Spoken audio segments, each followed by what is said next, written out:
दक्षिण भारत हिंदी प्रचार सभा मद्रास की इस यूट्यूब चैनल पर मैं डॉक्टर पेरशेट्टी श्रीनिवास राव आप सभी का हार्दिक स्वागत करता हूं। सभी को विदित ही है कि विगत कई वर्षों से दक्षिण भारत हिंदी प्रचार सभा मद्रास की ओर से संचालित प्राथमिक से लेकर राष्ट्रभाषा प्रवीण तक परीक्षाओं के अंतर्गत आज मैं आपकी सहूलियत के लिए परीक्षा की दृष्टि से विशारद पूर्वार्ध नवीन गद्य चयनिका भाग 2 के अंतर्गत विभिन्न गद्य विधाओं के अंतर्गत निर्धारित कुछ अंशों को लेकर आपको समझाने के लिए आपके सामने मैं यहाँ इस पटल के सामने उपस्थित हूँ। प्रिय परीक्षार्थियों, अभी आगामी परीक्षाओं के लिए आप सभी तैयारी करते होंगे। इस तैयारी के अंतर्गत विशारद पूर्वार्ध नवीन गद्य चयनिका भाग 2 के अंतर्गत जो निर्धारित पाठ इस प्रकार है। सबसे पहले विशेष सूची के अनुसार हास्य कथा बोलाराम का जीव जो हरिशंकर परसाई के द्वारा विरचित है और 4 कहानियाँ हैं। मेहमान से भगवान बचाइए गोपाल प्रसाद व्यास ने लिखा था। नंबरों वाली तिजोरी कुंवर सुरेश सिंह के द्वारा लिखी गई है और विश्व प्रसिद्ध कहानीकार जो उपन्यास सम्राट कहानी सम्राट नाम से विख्यात कहानीकार प्रेमचंद द्वारा लिखित कफन कहानी भी विशेष सूची के अंतर्गत है। और नाटककार, कवि और कहानीकार, उपन्यासकार, छायावाद के प्रवर्तक जयशंकर प्रसाद द्वारा लिखित गुंडा कहानी भी आपके लिए है। और आगे चलकर जीवनी नामक विधा के अंतर्गत वल्लभ भाई पटेल की जीवनी है जो रामनाथ सुमन के द्वारा लिखी गई है। और उसी प्रकार कथाकार प्रेमचंद की जीवनी शांति प्रिय द्विवेदी के द्वारा लिखी गई जीवनी भी परीक्षा के लिए पाठ्यक्रम के अंतर्गत है। और आगे चलकर संस्कृति विधा के अंतर्गत नई संस्कृति की ओर नामक एक पाठ जो रामवृक्ष बेनीपुरी के द्वारा लिखी गई है। और उसी प्रकार यात्रा संस्मरण के अंतर्गत घुमक्कड़ जिज्ञासा जो राहुल सांकृत्यायन विश्व प्रसिद्ध यात्राकार राहुल सांकृत्यायन के द्वारा लिखी गई है। और निबंध शीर्षक के अंतर्गत बापू के कदमों में डॉक्टर राजेंद्र प्रसाद के द्वारा लिखा गया निबंध है। गर्मियों के दिन नामक निबंध कमलेश्वर द्वारा लिखा गया है। और उसी प्रकार मेमोयर्स जो अंग्रेजी में कहते हैं और हिंदी में हम संस्मरण कहते हैं, लचमा छायावाद के प्रमुख स्तंभों में एक प्रमुख स्तंभ है। महादेवी वर्मा के द्वारा जो संस्मरण लिखा गया लचमा भी है। और अंडे के छिलके नामक एकांकी जो मोहन राकेश द्वारा एकांकी लिखा गया है। और अंतिम विधा यह है कि जो अंग्रेजी में एस्से कहते हैं और हिंदी में जिसे हम लेख कहते हैं, दांत लेख प्रताप नारायण मिश्र के द्वारा। और अंतिम लेख अंतिम पाठ यह है कि आप लोगों के लिए, छात्रों के लिए राष्ट्र का स्वरूप डॉक्टर वासुदेव शरण अग्रवाल के द्वारा लिखा गया है। कुल मिलाकर आप लोगों के लिए 9 विधाओं के अंतर्गत हास्य कथा, कहानी, जीवनी, संस्कृति, यात्रा संस्मरण, निबंध संस्मरण, एकांकी, लेख नामक इन 9 विधाओं के अंतर्गत आप लोगों के लिए परीक्षा में विशारद पूर्वार्ध नवीन गद्य चयनिका भाग 2 के अंतर्गत 100 अंकों के लिए प्रश्न पूछा जाएगा। एक बार नमूना प्रश्न पत्र को अवगत करने से हमें पता चलेगा 3 घंटे के इस पेपर के अंतर्गत 100 अंक के लिए सबसे पहले अध्याय है 4 अवतरणों की सब प्रसंग व्याख्या कीजिए। इसका अर्थ यह है कि प्रिय परीक्षार्थी, कहानी से और निबंध से, लेख, इन 3 विधाओं से, हास्य कथा से भी आप लोगों को, छात्रों को, परीक्षार्थियों को परीक्षा में 20 अंक के लिए 4 अवतरणों की सप्रसंग व्याख्या आप देना पड़ता है। और आगे चलकर द्वितीय कॉलम के अंतर्गत एक पाठ का सारांश आप लोगों को देना पड़ता है, जिसके लिए निर्धारित अंक है 20 अंक है। और तीसरे कॉलम के अंतर्गत कहानियों से और संस्मरण से, लेख से आप लोगों के लिए चरित्र चित्रण, 3 कैरेक्टर्स के लिए आप चरित्र चित्रण देना पड़ता है। तीनों के लिए आपके लिए 15 अंक है और 3 टिप्पणियाँ भी देनी पड़ती है 15 अंक के लिए, और एक कहानी का सारांश देना पड़ता है 15 अंक के लिए, और 3 टिप्पणियाँ भी अंतिम 6ठा विभाग के अंतर्गत भी टिप्पणियाँ देनी पड़ती है 15 अंक के लिए। कुल मिलाकर आपको 100 अंकों के लिए 6 कैटेगरीज के अंतर्गत उत्तर 3 घंटों में देना पड़ता है। आज मैं इस नवीन गद्य चयनिका भाग 2 के अंतर्गत थोड़ा सा सबसे पहले मैं हास्य कथा आप लोगों को समझाने का प्रयास करूंगा। इस हास्य कथा से आप लोगों के लिए परीक्षा की दृष्टि से देखने से एक अवतरण माने एक उद्धरण, सप्रसंग उद्धरण के लिए सप्रसंग व्याख्या भी अगर पूछने से देना पड़ता है। सप्रसंग व्याख्या माने कहानी से या हास्य कथा से या लेख से या निबंध से 4-5 पंक्तियाँ, 2 पंक्तियों से लेकर 4-5 पंक्तियाँ जो है प्रश्न के रूप में अगर पूछने से उस उद्धरण को किस कहानी से या किस निबंध से या किस संस्मरण से, किस लेख से लिया गया है, उसके ऑथर माने लेखक कौन है उसका विवरण देकर, और उसके बाद किस संदर्भ में यह उद्धरण जो है किनके द्वारा कहलवाया गया है कहानी में या लेख में या संस्मरण में, परीक्षा दिया छात्र जो है व्याख्या करते हुए उत्तर देना पड़ता है। इसके लिए एक एक व्याख्या के लिए आप लोगों के लिए 5 अंक जो है अलॉट किया गया है। प्रिय छात्र, अभी तक आप प्रवेशिका में भी शायद या राष्ट्रभाषा परीक्षा में या प्रवेशिका में कहीं भी जो है इस प्रकार संदर्भ सहित व्याख्या या अवतरणों की सप्रसंग व्याख्या के रूप में उत्तर दिया होगा। और यहाँ विशारद पूर्वार्ध में भी आप इस नवीन गद्य चयनिका भाग 2 के अंतर्गत निर्धारित जो विधायम है कहानी, हास्य कथा के या निबंध के अंतर्गत भी सबसे पहले आप अवतरणों की सप्रसंग व्याख्या भी देना है। और उसी प्रकार मेहमान से भगवान बचाए या नंबरों वाली तिजोरी या कफन और गुंडा, इस प्रकार इन कहानियों का पाठ का सारांश या लेख, दांत या राष्ट्र का स्वरूप जैसे लेख का सारांश भी लगभग 20 अंकों के लिए, माने एक विस्तृत रूप से आप एक निबंध के रूप में एक पाठ का सारांश अपने शब्दों में देना पड़ता है। प्रिय परीक्षार्थी, सबसे पहले हम इस प्रकार देखकर बोलाराम का जीव हास्य कथा जो अंग्रेजी भाषा में सटायर कहते हैं, क्योंकि हम सभी यह समाज आप सभी जानते हैं कि व्यक्तियों का समूह है। व्यक्तियों का समूह होने के कारण भाषा के अंतर्गत सृजित जो भी साहित्य है मनुष्य केंद्रित साहित्य है। इसीलिए अगर किसी एक व्यक्ति को हम किसी एक विषय को लेकर समझाना है तभी थोड़ा सा हम जो है हास्य को भी जोड़कर उस विषय को पहुंचाने के लिए प्रयास करने से, प्रयत्न करने से उस विषय को समाज भी और व्यक्ति समूह भी समझ आसानी से जो है समझेंगे।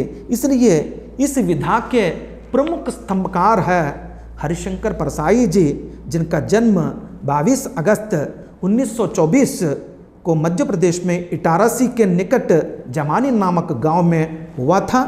इनकी स्नातक तक की शिक्षा मध्य प्रदेश में ही हुई। आपने नागपुर विश्वविद्यालय से हिंदी साहित्य में एमए किया। उसके बाद परसाई जी ने अध्यापन कार्य किया। जो जैसे मेरे जैसे एक टीचिंग प्रोफेशन से जुड़े रहे थे। हरिशंकर परसाई जी अध्यापन के साथ साथ आप साहित्य सृजन भी करते रहे। नौकरी के साहित्य सृजन में बाधक प्रतीत होने पर उन्होंने अध्यापन कार्य छोड़ दिया और अपना जीवन साहित्य को समर्पित कर दिया। एक फ्रीलांस राइटर के रूप में हरिशंकर परसाई जी अपना आजीवन जो है उन्होंने बिताया था। अभी भोला राम का जीव ये क्या है, अगर हम संक्षेप में इस पर ध्यान देने से हमें पता चलेगा, मनुष्य का पूरा ध्यान अपने जीवन की सबसे जरूरी आवश्यकता पर ही लगा रहता है। किसी भी व्यक्ति आगे जाने के लिए, उन्नति पाने के लिए ही सुबह से शाम तक हर दिन हर पल जो है सोचता रहता है, कार्य करने के लिए प्रयास भी करता है। मनुष्य का पूरा ध्यान अपने जीवन की सबसे जरूरी आवश्यकता पर ही लगा रहता है। भोला राम को 5 सालों से पेंशन नहीं मिली थी। इन 5 सालों में घर की हालत बद से बदतर होती गई। धीरे धीरे जब रिटायर होने के बाद उनके लिए अपना जीवन चलाने के लिए एक नौकरी करने के बाद किसी भी एक मनुष्य को क्या चाहिए, पेंशन की आवश्यकता है। लेकिन 5 सालों से पेंशन नहीं मिली।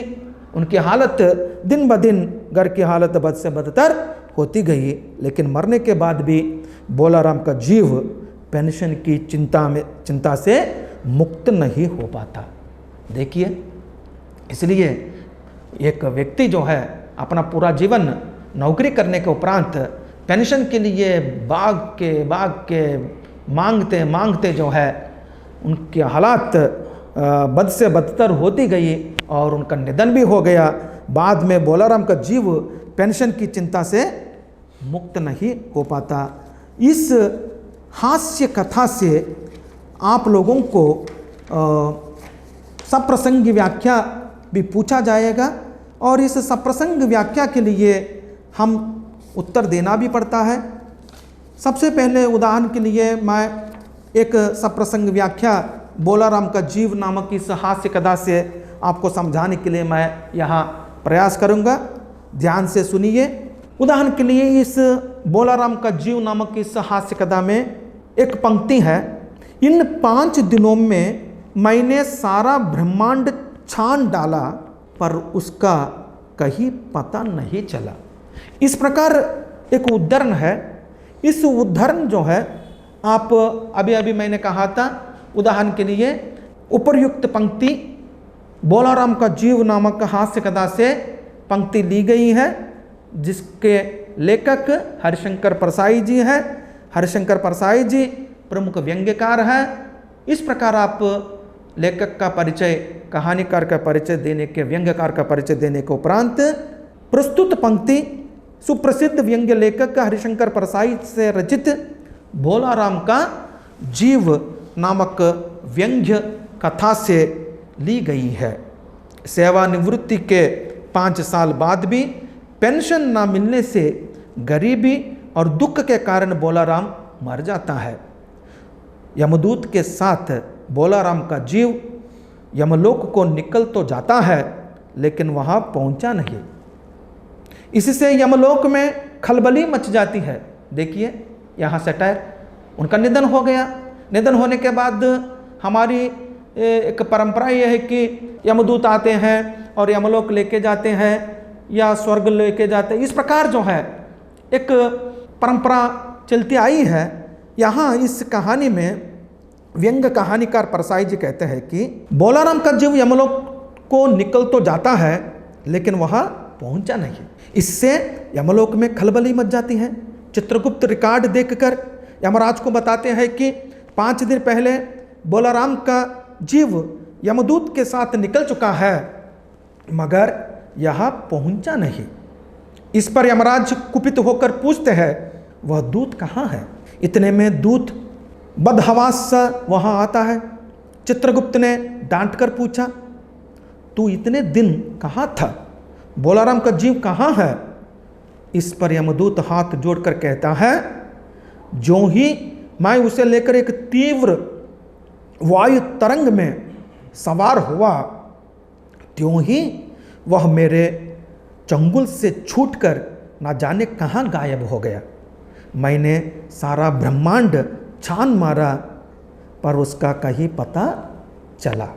अर्थात यमदूत ने ब्रह्मांड के सभी लोकों में जाकर एक एक कोने में खोजा मगर वह जीव नहीं मिला। इसका अर्थ यह है कि जिस पर अपने जीवन भर जो है, जिस विषय पर एक व्यक्ति अपने जीवन पर जो सोचता रहता है, अगर वह चीज जो है ना मिलने से, शारीरिक रूप से निधन होने पर भी आत्मिक रूप से जो है वो जिस लोक में पहुंचना है उस लोक में नहीं पहुंचा।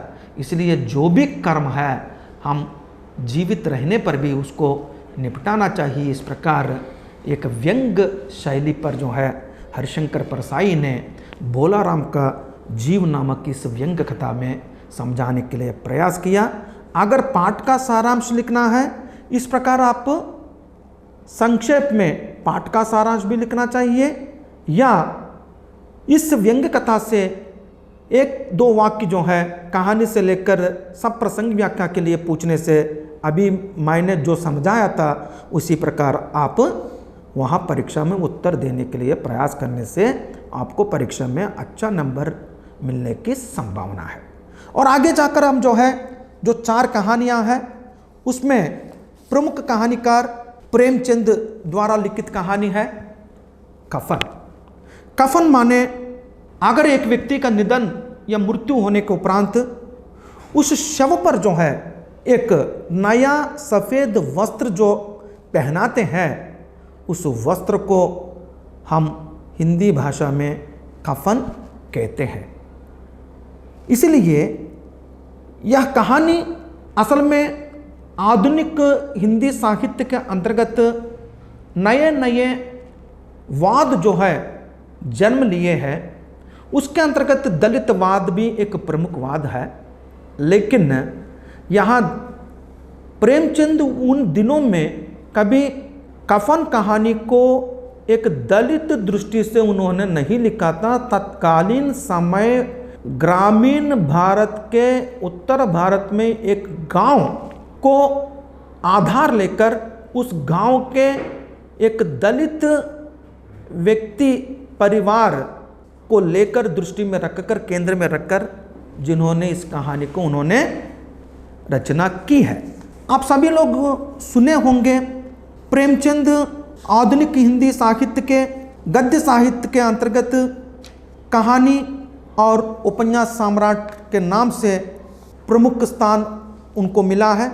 श्रेष्ठ उपन्यासकार ही नहीं, कहानीकार है और नाटककार भी रहा था। और कुछ वर्ष प्रेमचंद जी फिल्म फील्ड में भी उन्होंने काम किया था। अध्यापन कार्य को छोड़ने के उपरांत फिर भी वहाँ भी उनको संतोष ना मिलने के कारण आधुनिक हिंदी साहित्य के अंतर्गत उन्होंने कहानियाँ जो मानस सरोवर शीर्षक से संकलित है, लगभग 250 कहानियाँ संकलित की गई है, जिनका जन्म 31 जुलाई 1980 ईस्वी को बनारस के पास लमही नामक गांव में हुआ। 1919 में बीए की परीक्षा उत्तीर्ण करने के पश्चात अध्यापन से जुड़ गए, किंतु गांधी जी के द्वारा 1920-21 में चलाए गए असहयोग आंदोलन के समय सरकारी नौकरी से त्यागपत्र दे दिया, रिजाइन किया।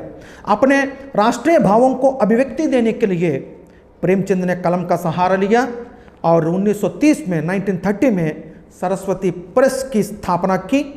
इन्होंने हंस और जागरण पत्रिकाओं का संपादन भी किया।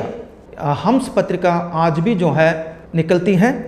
प्रेमचंद जी के उपरांत राजेंद्र यादव ने संपादन कार्य संभाला। राजेंद्र यादव का भी निधन हो गया और राजेंद्र यादव की बेटी अभी संपादक के रूप में संभाल रही है पत्रिका को। प्रमुख पत्रिका है, कहानी के लिए समर्पित है हंस पत्रिका। हिंदी साहित्य जगत में सरस्वती प्रेस का अमूल्य योगदान भुलाया नहीं जा सकता। हंस और जागरण ने भी हिंदी साहित्य के उत्थान में, विकास में महती भूमिका निभाई है। प्रेमचंद का वास्तविक नाम धनपत राय था, किंतु सरकारी सेवा में रहते हुए उन्होंने नवाब राय नाम से लेखन प्रारंभ किया। प्रेमचंद नाम इनके घनिष्ठ मित्र, प्रिय परीक्षार्थी ध्यान दीजिए, घनिष्ठ मित्र दया नारायण निगम द्वारा दिया गया। Premchand is the pen name. 1936 में जब प्रगतिशील लेखक संघ की स्थापना हुई तो प्रोग्रेसिव राइटर्स एसोसिएशन तो अध्यक्ष पद को भी सुशोभित किया। प्रेमचंद ने प्रारंभ में उर्दू में लेखन किया और 1903-05 के बीच इनका पहला उपन्यास असरारे मवाबिद उर्दू साप्ताहिक आवाज मुल्क में धारावाहिक रूप में प्रकाशित हुआ। प्रेमचंद ने शुरू में अवश्य उर्दू में लिखा, किंतु शीघ्र ही हिंदी में भी लिखना शुरू कर दिया। इनका पहला हिंदी उपन्यास सेवा सदन 1918 में 1918 में प्रकाशित हुआ। तत्पश्चात रंगभूमि, कर्मभूमि, निर्मला, गबन, कायाकल्प, प्रेमाश्रम, प्रतिज्ञा, गोदान जैसे श्रेष्ठ उपन्यास हिंदी जगत को दिए। कहा जाता है कि अंतिम उपन्यास मंगलसूत्र जो है अधूरा होने के कारण निधन होने के उपरांत प्रेमचंद की श्रीमती के द्वारा उसको संपूर्ण किया गया, ऐसा कहा जाता है। गोदान प्रेमचंद की श्रेष्ठ कृति है, विश्व की प्रमुख सभी भाषाओं में अनुदित भी है, जिसमें भारतीय किसानों एवं मजदूरों के शोषण की करुण गाथा है। कहा जाता है गोदान उपन्यास मात्र एक राज्य से संबंधित नहीं है, पूरे भारत से संबंधित किसानों की गाथा के रूप में गोदान को कहा जाता है। प्रेमचंद द्वारा रचित कहानियों ने कहानी विधा को नवीन दिशा प्रदान की। उनकी बाल मनोविज्ञान और स्त्री मनोविज्ञान पर आधारित कहानियाँ हिंदी की अमूल्य निधि है। इन्होंने घटना प्रधान, चरित्र प्रधान, उद्देश्य प्रधान सभी प्रकार की कहानियाँ लिखी। हम सभी भारतवासियों के लिए कहानी बहुत पुरानी विधा रही। माँ के द्वारा कहानी कही जाती थी और उसके बाद पंचतंत्र कहानियाँ भारतवासियों के लिए बहुत परिचित भी है। लेकिन आधुनिक हिंदी साहित्य में कहानी विधा में जब प्रेमचंद का आगमन हुआ और इसका तेवर ही बदल गया, इसलिए अगर आधुनिक हिंदी गद्य साहित्य के अंतर्गत कहानी या उपन्यास का इतिहास लिखने से काल विभाजन जो है प्रेमचंद पूर्व युग, प्रेमचंद युग और प्रेमचंदोत्तर युग के रूप में काल विभाजन किया गया है। इसका अर्थ यह है कि कहानी पहले एक नीति के लिए कहानी कही जाती थी और एक नीति होती थी, लेकिन प्रेमचंद के आगमन के उपरांत भारतीय कहानी में, विशेषकर हिंदी कहानी, एक उद्देश्य को लेकर जो है कहानी लिखना आरंभ किया गया। इसलिए सप्त सरोज, प्रेम पूर्णिमा, प्रेम तीर्थ, प्रेम 25 आदि संकलनों में प्रेमचंद द्वारा रची कहानियां संकलित हैं। बाद में मानस सरोवर, जैसे कि पहले ही मैंने कहा था, संकलित कर प्रकाशित किया गया। बड़े घर की बेटी, बूढ़ी काकी, शतरंज के खिलाड़ी, पूस की रात, कफन, नमक का दारोगा आदि इनकी प्रसिद्ध कहानियां हैं। आज आपके लिए कफन कहानी जो प्रमुख कहानी है, इसमें एक दलित चमार परिवार की कहानी है। मूल पाठ का आरंभ इस प्रकार होता है, एक बार आप ध्यान से सुनने से समझ में आएगा। तत्कालीन समय में भारत देश में गांवों में दलितों का जीवन और उनकी बुरी हालत आपको समझ में आएगा। अभी भी उदाहरण के लिए प्रेमचंद इसलिए आज भी विख्यात है, मैं समझता हूं कि 100 साल पहले 1922 में या 23 में रंगभूमि नामक को उपन्यास प्रेमचंद ने लिखा था, जिसमें भूमि समस्या रही थी। और आज भी देखिए 100 साल के उपरांत भारत देश में हर राज्य में जो है वही समस्या है। हम भूमि के लिए ही लड़ते हैं। रंगभूमि उपन्यास में भी प्रेमचंद ने उस समस्या को ही लेकर उन्होंने रंगभूमि उपन्यास लिखा था। इसलिए प्रेमचंद आज भी इसलिए विख्यात है, मात्र कहानीकार उपन्यासकार ही नहीं है, एक दार्शनिक रूप में भी जो है प्रेमचंद को माना जाता है। प्रिय परीक्षार्थी, कहानी सुनिए। मैं थोड़ा सा आपको कुछ अंश लेकर आपको समझाने के लिए प्रयास करूंगा। झोंपड़ी के द्वार पर बाप और बेटा दोनों एक बुझे हुए अलाव के सामने चुपचाप बैठे हुए हैं और अंदर बेटे की जवान बीवी बुधिया, बीवी का नाम बुधिया, प्रसव वेदना से पछाड़े खा रही थी। पछाड़े खाना माने दर्द से वो जो है प्रसव वेदना से वो रो रही थी। रह रहकर उसके मुंह से ऐसे दिल हिला देने वाली आवाज निकलती थी। दोनों कलेजा थाम लेते थे। जाड़ों की रात थी, प्रकृति सन्नाटे में डूबी हुई, सारा गांव अंधकार में लय हो गया था। क्योंकि हमारी परंपरा है और भारत देश में गांवों की स्थिति इस प्रकार है। उन दिनों में दलित गांव के एक कोने में ही जीते थे, झोंपड़े में जीते थे। ये दोनों कामचोर होने के कारण बाप और बेटे, अंदर बीवी जो है बुधिया प्रसव वेदना से वो रोने पर भी और दिल हिला देने वाली आवाज निकलने पर भी ये बाप और बेटे जो है पूरा सन्नाटा छा गया। फिर भी इन दोनों को सुनने में नहीं आया। घीसू ने कहा, घीसू एक चमार व्यक्ति है, कामचोर है, मालूम होता है बचेगी नहीं। सारा दिन दौड़ते हो गया, जा देख तो आ। माने वो सुबह से जो है उसी प्रकार रही। फिर भी ये लोग जो है रात के समय पर पूरा गांव जो है अंधकार में लय होने के बाद, माने विलीन होने के बाद, ये यहाँ प्रेमचंद की भाषा छात्र समझने के लिए, परीक्षार्थी समझने के लिए प्रयास कीजिए। उत्तर प्रदेश बनारस के आसपास इनका जन्म होने के कारण भोजपुरी शैली शब्दों का प्रयोग करने पर भी एक भाषा शैली को देखने से इसमें सारा गांव अंधकार में लय हो गया। हम साधारण व्यक्ति जो है सारा गांव अंधकार में है, इस प्रकार हम लिखते हैं। लेकिन प्रेमचंद ऐसा व्यक्ति नहीं है, ऐसा कहानीकार नहीं है। वो बहुत कुशल रूप से उन्होंने इस कहानी को लिखा था। माधव चिढ़कर बोला, मरना ही है तो जल्दी मर क्यों नहीं जाती? देखकर क्या कर रहा हूँ? देखिए, एक अपनी बीवी एक झोंपड़े में प्रसव वेदना से हिला देने वाली आवाज से और रोते समय पर भी पति होकर अपना कर्तव्य ना निभाते हुए चिढ़कर बोल रहा है कि मरना ही है तो जल्दी मर क्यों नहीं जाती? देखकर क्या कर रहा हूं? बाप गीसू जो है अंदर जाकर देखने के लिए कहने से मैं अंदर झोंपड़े में प्रसव वेदना से रोती है और रो रो कर मरती है। पति होकर भी माधव जो है कम से कम अंदर जाकर देखने के लिए प्रयास भी नहीं किया।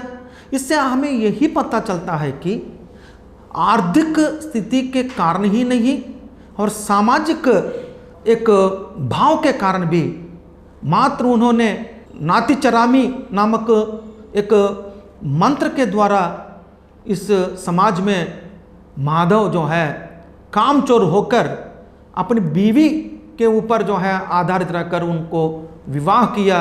लेकिन जब वह प्रसव वेदना से रोती है और अंतिम कगार पर थी, कम से कम अंदर जाकर जो है नहीं देखता है।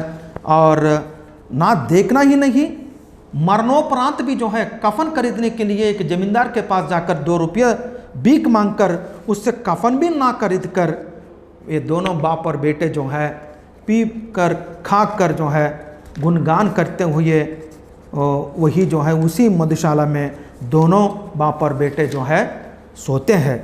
इससे हमें पता चलता है कि तत्कालीन समय भारत देश के गांवों की स्थिति जो है, आर्थिक स्थिति, सामाजिक स्थिति और राजनैतिक स्थिति, ये जो है हमें समझ में आता है प्रिय परीक्षार्थी छात्र।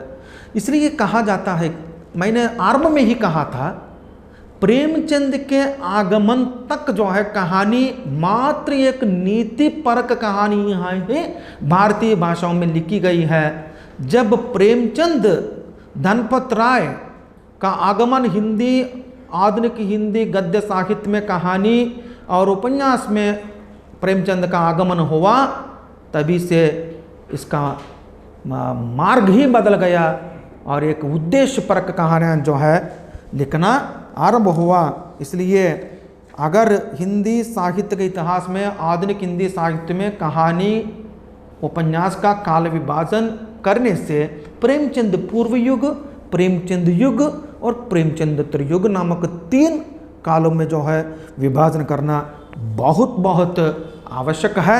इसलिए अगर परीक्षा की दृष्टि से देखने से सब प्रसंग व्याख्या अगर पूछने से सबसे पहले जो है जाकर देख तो क्या दशा है उसकी, चुड़ैल का फिसाद होगा और क्या, देखिए चुड़ैल का फिसाद होगा माने मर जाती हैं, मर जाने से जो है सिंदूर और जो आभरण जो होते हैं, आभरण माने यहाँ ज्वेलरी नहीं है, जो हाथों के लिए जो बैंगल्स आदि जो पहनती हैं, इतना ही चला जाता है ना। और क्या होता है माने एक पति की मानसिकता और पति के पिता जो ससुर है उनकी मानसिकता एक स्त्री के प्रति और घर की बहू के प्रति जो है बाप और बेटे की मानसिकता को इस वाक्य से हमें समझना पड़ता है।